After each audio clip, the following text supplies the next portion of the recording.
Kamusta mga idol? Ako ay narito naman para magbigay ng panibagong tips.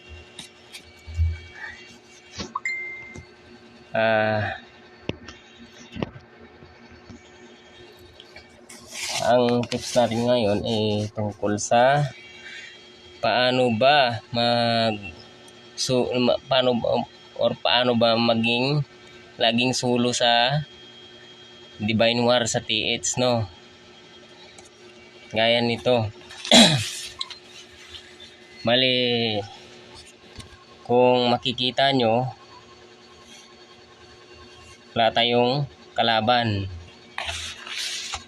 Naging solo lang tayo.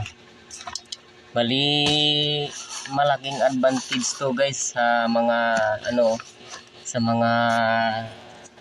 player na maraming active sa linggi.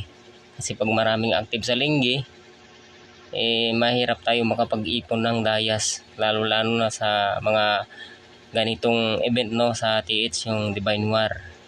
Bali, yung event na to, lang, so twice a week lang itong nangyayari. Araw lang ng Martes saka Huwebes. Bali, pag na-kill mo tong boss, may 100 dice kang makukuha. Saka may red token din. Saka legend linggi token.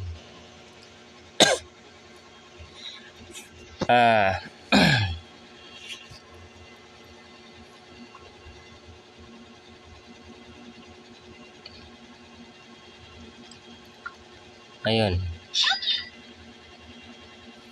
Saka isa pa, pag gusto na meron kasing mga player na nagrereklamo sila raw nagsusulo sila, matigas daw yung boss, uubos yung oras, hindi nila ma-kill yung boss.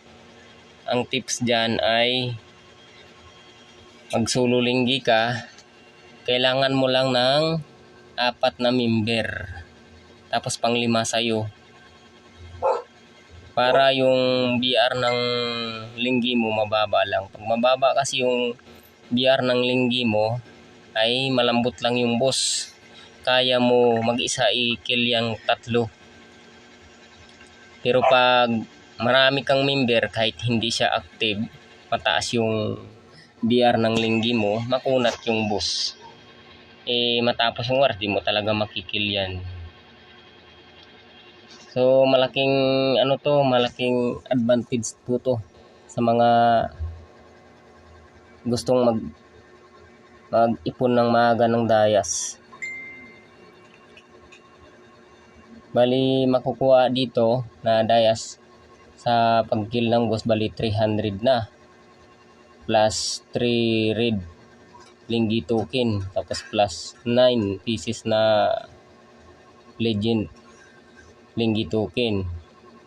Tapos pag natapos tong event at makill mo yung 3 boss na yan, mayroon kang free reward pa na 300 dice, bali 600. Bali, ang total niya, bali 600 dice kaagad. Isipin mo yan, napakalaking advantage. 30 minutes lang makakuha, may dice ka na ng 600. So sa gustong magkaipon ng dayas, gawin nyo po tong tips ko. Magsulo po kayo guys sa early game, o una pa lang, umpisan nyo lang sa server, gawa kayo kagad ng linggi na mag-isa, tapos gawa kayo ng dummy act na 4 kung ayaw nyo may mga active kayo na kasama. Yung dummy act nyo, yun lang yung kasama mo dun sa linggi. Tapos yung dummy act mo na yan, i-online mo rin paminsan-minsan para hindi disband yung yung linggi. Saka isirado mo na rin yung linggi mo para wala na ibang player na makapasok.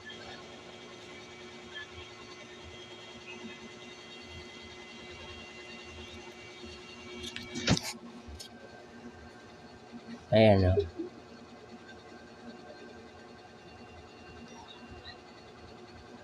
Bali dito guys, mangyayari dito sa video ko, hindi ko talaga makuhanan natin ng hindi na talaga natin makuhanan ng video yung tawag nito, hindi tayo makapag-video ng mahaba kasi pag habulin natin yung makil tong 3 boss ay napakahaba na ng video natin bali hindi natin may upload pag masyadong mahaba, hindi tatanggapin ni YouTube. Kaya pasensya kayo guys kapag hindi ko mapapakita sa inyo makil tong 3 boss, pero kayang-kaya to po kasi malambot lang naman dahil sa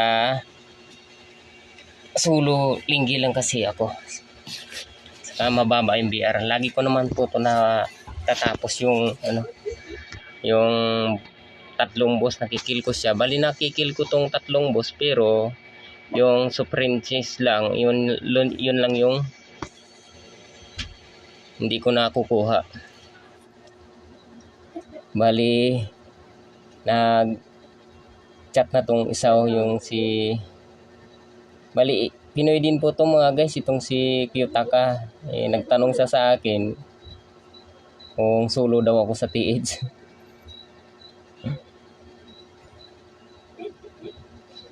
Sabi ko naman oo. Nagbubad kasi ako ng item. Yung isa pa pala guys kailangan natin bago kayo sa event na ganito, Martes sa Webes, kailangan ninyo maghubad item pala bago mag alas 6 ng hapon. Maghubad kayo ng item guys, tanggalin nyo yung pull nyo, pit nyo para bumaba yung BR nyo.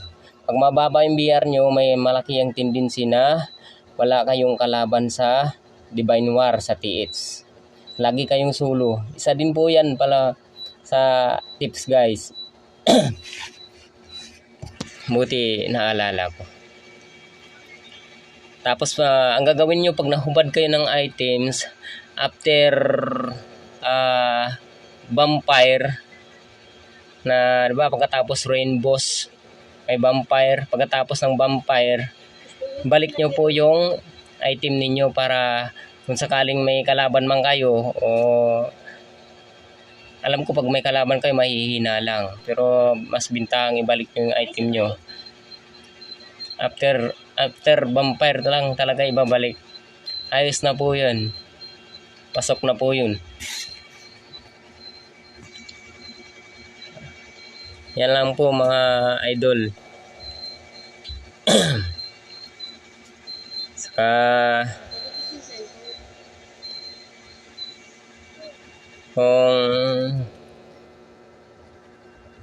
Saka kung gusto nyo po palang nito marami pa akong tips guys na maibibigay sa inyo. Basta subscribe lang po tayo, saka share and like. Marami pa akong ibibigay na tips habang tumataas tong level.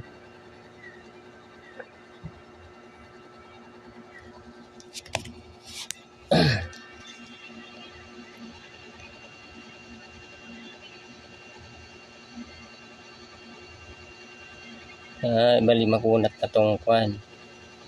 Medyo makunat na siya.